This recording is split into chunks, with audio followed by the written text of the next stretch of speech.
who's the Director General of the Standing Conference of Public Enterprises, and also our chairperson for this session, to kindly take over and introduce the issues and the various other panelists. Before I start, I think these two torturous light in an energy-starved country must be switched off, because it is directly coming to our eyes. Yeah, thanks a lot. Yeah, that is the vision, long-term vision. That was in the lighter side. Thank you very much for the comment. Distinguished panelists and my learned friends and participants, a large number of familiar faces I can see from here. Thanks to Safir and this proactive group for organizing this program on a very timely and subject for the energy people. We were highly enthralled to see large many presentations with so many optimism that very good quantity of gas is going to be available, 450 trillion cubic feet of gas. This is not a small quantity. So many infrastructure, so many regulations, everything towards optimism. But frankly speaking, all is not well on oil and gas side today. This is rather unfortunate. If we just see the upstream side, the explorers and producers are totally disincentivized today. They are unable to make any investment on this side. Any business and any commercial venture has to have reasonable return. If you are auditing it after, say, 5 years, 10 years from the day they were invested, then this will definitely affect them. So therefore, my friends, present is the situation when consumers of gas are totally confused because they are not sure at what price they are getting the gas. And ultimately, they have to compete in the open market for their finished product. Input cost at various rates and finished products in the competitive open market. This is a paradoxical situation for the consumer. Transmitters are equally confused because if they are laying a pipeline from, say, Kakinada to Haldia, and if there is a zonal tariff, then what is the problem for Eastern Zone customers that they will be paying a very high price as compared to input price at Kakinada? The very pertinent question asked by Mr. Singh was that infrastructure is required. But in a country after almost 30-35 years of gas side, we have not been able to invite expression of interest from all those who are interested in laying the pipeline. There has not been any effort to have a concerted effort to have pipeline infrastructure in the country, because India is not only the urban India. There is a huge rural area waiting for energy. And we all of us know that it is hardly 40% that we are able to supply energy to the rural area.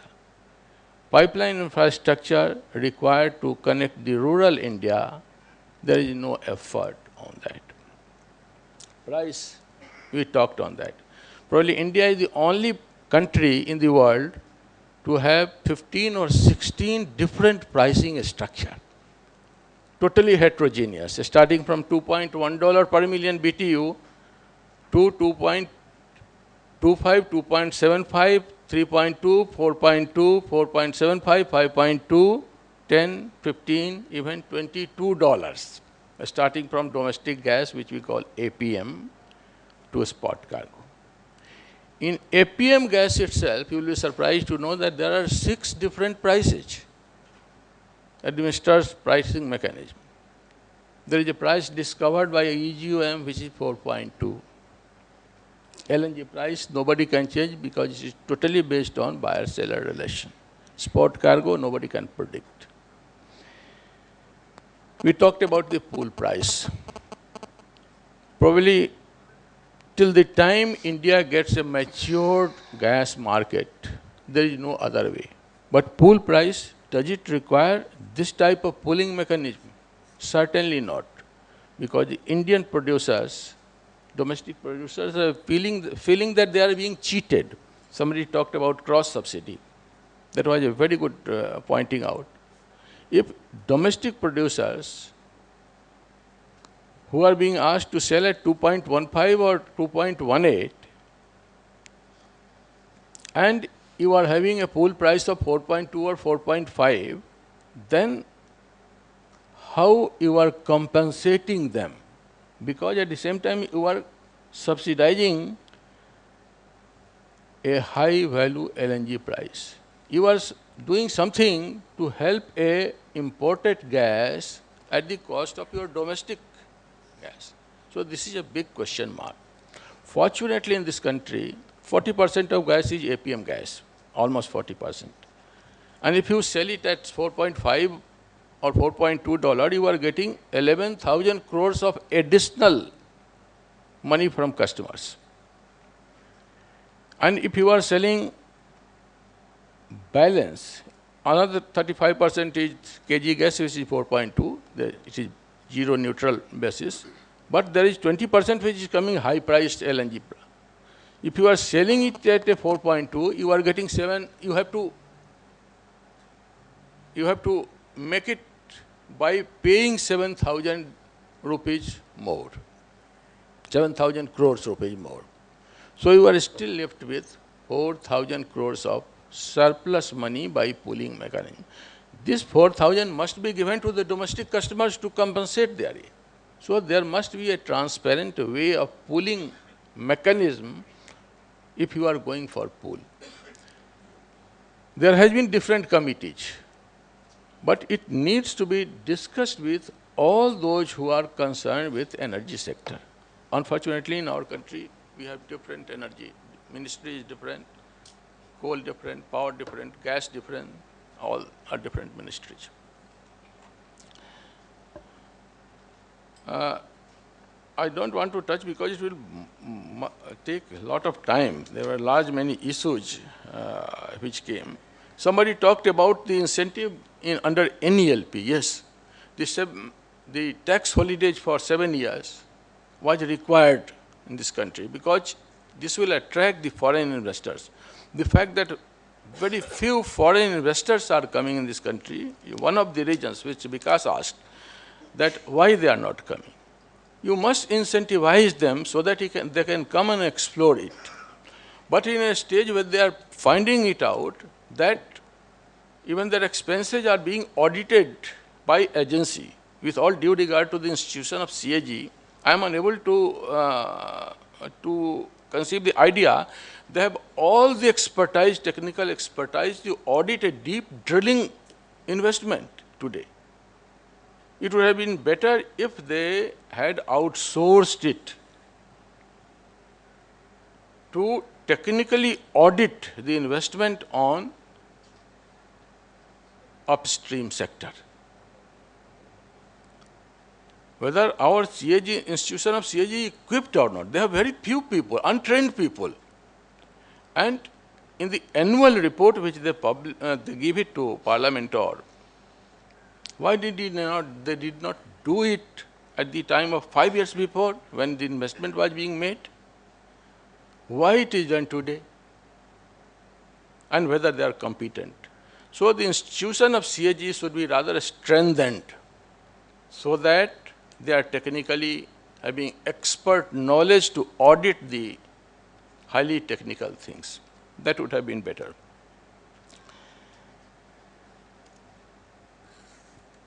On transportation, there are different problems.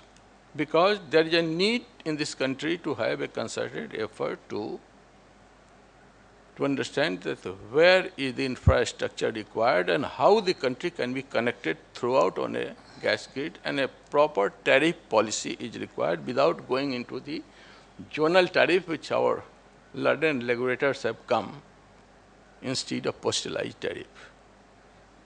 Zonal tariff, if you are allowing, will create such a problem of inequity that same gas, if it is at Kakinada, will have, say, 30 cents or whatever is that for transportation, will have $3 in Patiala for CNG.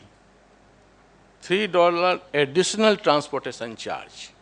What is the sin that Patiala CNG customers have to pay $3 additional? There is a need to think on that.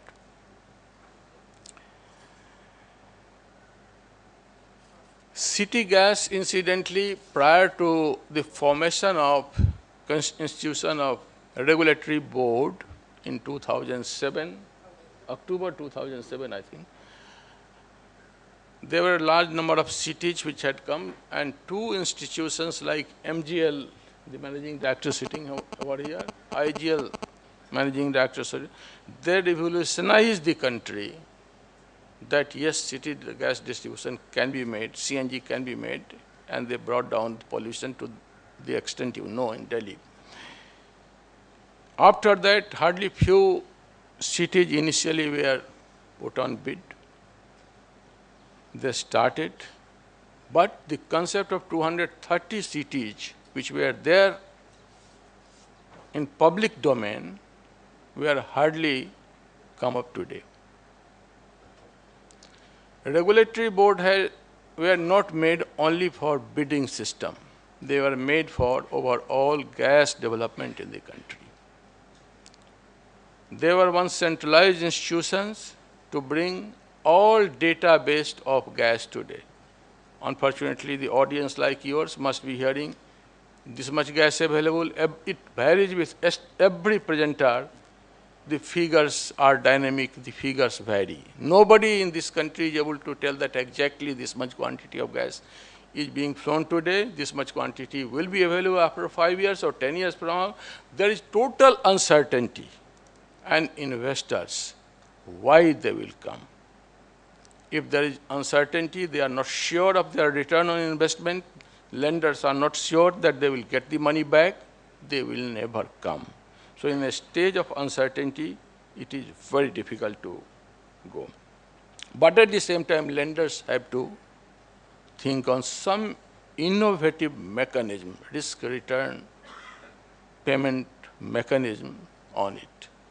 Then only, because if you see the history of gas transmission, gas stream, you find that yes, things happen. They get the return. These are very high return values ventures. So their money is assured.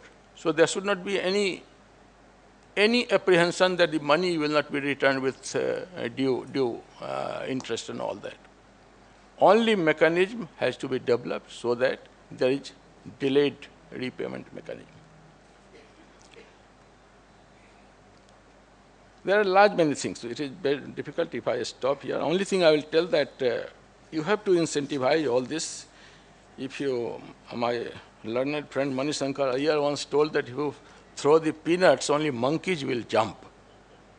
So it is like that in gas sector also. You have to incentivize like that. Gentlemen, I have a very learned panelist, and fortunately I had the privilege of working with all of them. Rather, they must be surprised. They worked with me, so Karnataka is now doctorate. He did PhD under me, and he's a project person. Pipeline project. He must have carried out more than 8,000 kilometers of pipeline project in GAIL India Limited. Very hard working person, very knowledgeable person. Mr. Ved Vyas is also a project person, and this led him to be placed in IGL as managing director, and he has made substantial change in IGL concept. The gas supply must have gone almost by double when he took over, both for CNG and city gas distribution, and without any hassle, without having increased the price for a long time, because the government comes, whenever he wants to increase the price by 1 rupee, the ministry comes that no, you can't increase because it is linked to somebody, political agenda is there. There lies his difficulty. This is another difficulty when commercial ventures are there.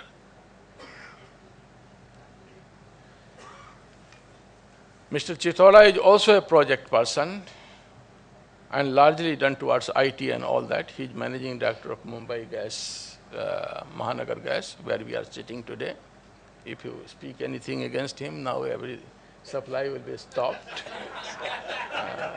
And very hardworking, even though was not very keen to come to Delhi, but every Delhi person is reluctant to move out of Delhi. But he has made like anything. He has managed MGL. Mr. Negi has been my guru in GAIL, superannuated from GAIL and joined regulatory board. Even if I have been harsh towards regulatory board, I think he will forgive me. It was not in person, but for the institution. And had there been right to recall the people like we call given by civil society to legislatures, we could